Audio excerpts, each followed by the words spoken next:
વીર નર્મદ યુનિવર્સિટીમાં drugs racket ચાલી રહ્યું છે। કેમ્પસમાં ગણેશ સ્થાપનાના વિવાદ બાદ યુનિવર્સિટીના રજિસ્ટ્રાર વેસુ પોલીસ ઇન્સ્પેક્ટરને લખેલા પત્રમાં વિદ્યાર્થીઓનું ડ્રગ ટેસ્ટ પણ કરવા જણાવ્યું છે।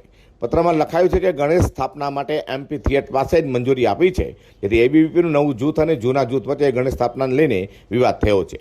એક જૂથના કાર્યકર્તાઓએ બેનરો લગાવીને ભયનું વાતાવરણ ઊભું કરવા પ્રયાસ કર્યો છે, તો વિદ્યાર્થીઓનું વર્તન જોતા નશાકારક પદાર્થનું સેવન કર્યું હોય તેવી માહિતી પણ મળી છે, જે ધ્યાન લઈને વિદ્યાર્થીઓના ડ્રગ્સ ટેસ્ટ કરવા અંગેની કાર્યવાહી પણ કરવા વિનંતી કરાઈ છે।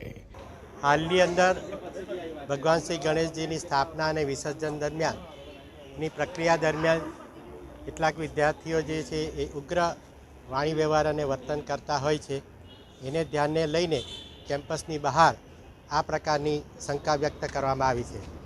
મૂર્તિને પણ કંઈ વિવાદ સર્જાયો છે? એ સંદર્ભમાં 8 ફૂટથી ઊંચી પ્રતિમા હોય તે પ્રતિબંધિત છે, એટલે એ જૂથને એ કેમ્પસની અંદર આ પ્રતિમાને લાવવાની ના પાડવામાં આવી છે। હવે કયા પ્રકારની કાર્યવાહી રહેશે?